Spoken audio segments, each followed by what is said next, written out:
దసరా ముందు శరత్ ఋతువులో వచ్చే 9 రాత్రులని శరన్నవరాత్రులు అంటారు. ఒక్కొక్క రోజు అమ్మవారిని ఒక్కొక్క అవతారంలో పూజిస్తారు. బాలా త్రిపుర సుందరి దేవి అవతారానికి గల చరిత్రని తెలుసుకుందాం. లలితాదేవి భండాసురుడు అనే రాక్షసుణ్ణి సంహరించడానికి వెళ్తుంటే భండాసురుడు 30 మంది కుమారులను పంపిస్తాడంట.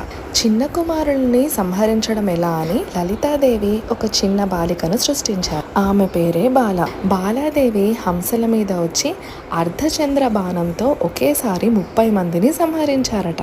మరి త్రిపుర సుందరి అని పేరు ఎలా వచ్చిందంటే పరమేశ్వరుడు త్రిపురాసురుడు అనే రాక్షసుల్ని చంపినందున పరమశివుడికి త్రిపురేశ్వరుడు అనే పేరు వచ్చింది. మరి బాలాదేవి పార్వతీ రూపమే కదా, అందుకే బాలా త్రిపుర సుందరి అనే పేరు వచ్చింది.